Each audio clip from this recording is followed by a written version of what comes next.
महाशिवरात्रि वो पावन रात्रि है जब स्वयं भगवान शिव जागृत होकर अपने भक्तों की हर पुकार सुनते हैं। लेकिन इस दिन सबसे बड़ा सवाल यही होता है, महाशिवरात्रि की पूजा घर पर कैसे करें? चार प्रहर की पूजा का सही तरीका क्या है? और शिवरात्रि का व्रत कैसे रखा जाए? व्रत में क्या खाएं और किन चीजों से दूरी रखें? आज के इस वीडियो में आप जानेंगे महाशिवरात्रि की संपूर्ण विधि, चारों प्रहर की पूजा और व्रत से जुड़े सभी नियम। अगर आप चाहते हैं कि इस महाशिवरात्रि आपकी पूजा फलदायी हो, तो वीडियो को अंत तक जरूर देखें। पूजन प्रारंभ करने से पहले स्नान कर शुद्ध वस्त्र धारण करें। इसके बाद एक आसन या चौकी स्थापित करें और उस पर सफेद या पीले रंग का वस्त्र बिछाएं। अब चौकी पर फूलों का छोटा सा आसन बनाकर भगवान शिव शंकर, माता पार्वती और भगवान गणेश की मूर्ति या तस्वीर को विराजमान करें, क्योंकि माता पार्वती और गणेश जी के बिना किया गया शिव पूजन अधूरा माना जाता है। अब एक पात्र लें, उसमें पहले बेलपत्र रखें और उसके ऊपर शिवलिंग स्थापित करें। इस बात का विशेष ध्यान रखें कि शिवलिंग की जलधारी सदैव उत्तर दिशा की ओर हो।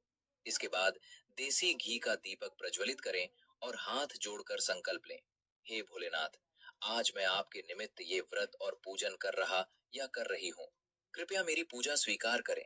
मुझसे हुई किसी भी भूल के लिए मुझे क्षमा करें और मेरी सभी मनोकामनाएं पूर्ण करें। संकल्प के बाद पूजन प्रारंभ करें। सबसे पहले थोड़े से जल के छींटे लगाकर भाव रूप में भगवान शिव, माता पार्वती और गणेश जी को स्नान कराएं, क्योंकि तस्वीरों पर केवल जल ही अर्पित किया जाता है। इसके बाद शिवलिंग का अभिषेक करें। महाशिवरात्रि के दिन शिवलिंग का अभिषेक अत्यंत फलदायी माना गया है। पहले जल से अभिषेक करें, फिर पंचामृत से अभिषेक करें। पंचामृत में दूध, दही, घी, शहद और शक्कर मिलाई जाती है। यदि पंचामृत उपलब्ध न हो, तो केवल कच्चे दूध से भी अभिषेक किया जा सकता है। इसके बाद पुनः जल से अभिषेक करें। इसके बाद पुनः जल से अभिषेक करें। इस प्रकार 3 बार अभिषेक करने से भगवान शिव शीघ्र प्रसन्न होते हैं। अब चंदन या भस्म से भगवान शिव, माता पार्वती, गणेश जी, नंदी और सभी देवी देवताओं को तिलक करें। शिवलिंग पर भी चंदन या भस्म अर्पित करें। माता पार्वती और गणेश जी को रोली से तिलक करें और सभी को अक्षत अर्पित करें। इसके बाद कलावा अर्पित करें। यदि जनेऊ उपलब्ध हो, तो भगवान शिव को अवश्य चढ़ाएं।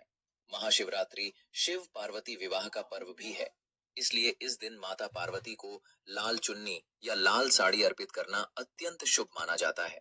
भगवान गणेश जी और नंदी को दूर्वा अर्पित करें और भगवान शिव को बेलपत्र चढ़ाएं। बेलपत्र की चिकनी साइड शिवलिंग को स्पर्श कराते हुए अर्पित करें। आप अपनी श्रद्धा के अनुसार 2, 5, 9, 11, 21 या 51 बेलपत्र अर्पित कर सकते हैं। अब भगवान शिव को उनकी प्रिय वस्तुएं जैसे भांग, धतूरा, मदार और शमी पत्र अर्पित करें। माता पार्वती को श्रृंगार सामग्री अर्पित करें। यदि अधिक संभव न हो, तो केवल एक बिंदी अर्पित करना भी पर्याप्त माना जाता है। इसके बाद भोग अर्पित करें।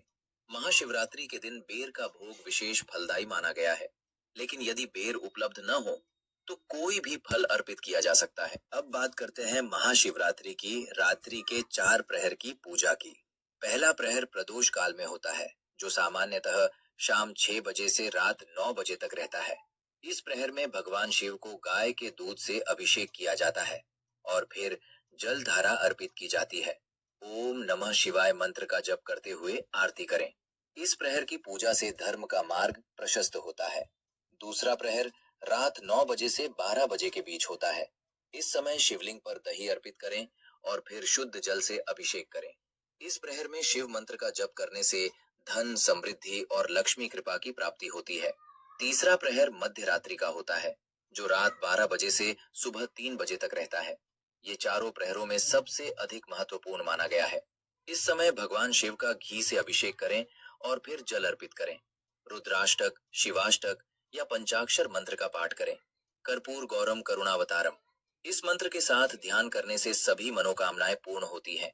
इस समय रात्रि जागरण का विशेष महत्व है। चौथा और अंतिम प्रहर ब्रह्म मुहूर्त में होता है, जो सुबह 3 बजे से 6 बजे तक रहता है। इस प्रहर में शहद से अभिषेक करें और जल अर्पित करें। शिव स्तुति करें। माना जाता है कि इस प्रहर की पूजा से समस्त पाप नष्ट होते हैं और मोक्ष की प्राप्ति होती है।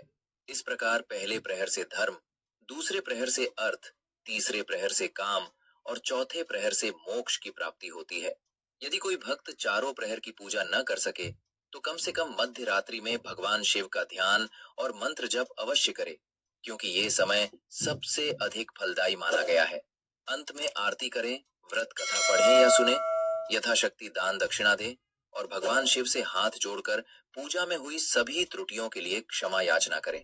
अगले दिन चौकी उठाकर फूल पत्तों को किसी पौधे में डाल दें और पार्थिव शिवलिंग का विसर्जन कर दें। महाशिवरात्रि के दिन मंदिर जाकर पूजा करना अत्यंत शुभ माना जाता है, लेकिन यदि आप मंदिर न जा पाएं तो घर पर पूरे भाव और श्रद्धा से किया गया शिव पूजन भी उतना ही फलदायी होता है। महाशिवरात्रि का व्रत दो तरीकों से रखा जाता है, निर्जला और फलाहार। यदि आप निर्जला व्रत रख रहे हैं तो पूरे दिन न जल ग्रहण करें और न ही अन्न, यहाँ तक कि पानी की एक बूंद भी नहीं। यदि आप फलाहार व्रत कर रहे हैं तो फल, दूध, मखाना, साबूदाना, कुट्टू का आटा और मूंगफली आदि का सेवन कर सकते हैं। इस दौरान खूब पानी पिएं, नारियल पानी और दूध का सेवन करें। ध्यान रखें कि साधारण नमक के स्थान पर केवल सेंधा नमक का ही प्रयोग करें। चावल, गेहूं, दालें, तेल मसाले वाला भोजन, प्याज और लहसुन से पूर्णतः दूरी बनाए रखें। यदि परिवार में कोई भी व्रत रख रहा हो तो सभी को शाकाहारी भोजन करना चाहिए। इस दौरान शराब और तंबाकू का सेवन भी वर्जित है। यदि आप किसी प्रकार की दवाइयां लेते हैं तो व्रत न रखें, लेकिन फिर भी यदि व्रत रखना चाहते हैं तो पूजा संपन्न होने के बाद अन्न ग्रहण कर लें। फलाहारी व्रती सुबह और शाम पूजा के बाद ही कुछ ग्रहण करें। भोलेनाथ आप सभी की मनोकामनाएं पूर्ण करें। कमेंट में हर हर महादेव लिखें और चैनल को सब्सक्राइब करें।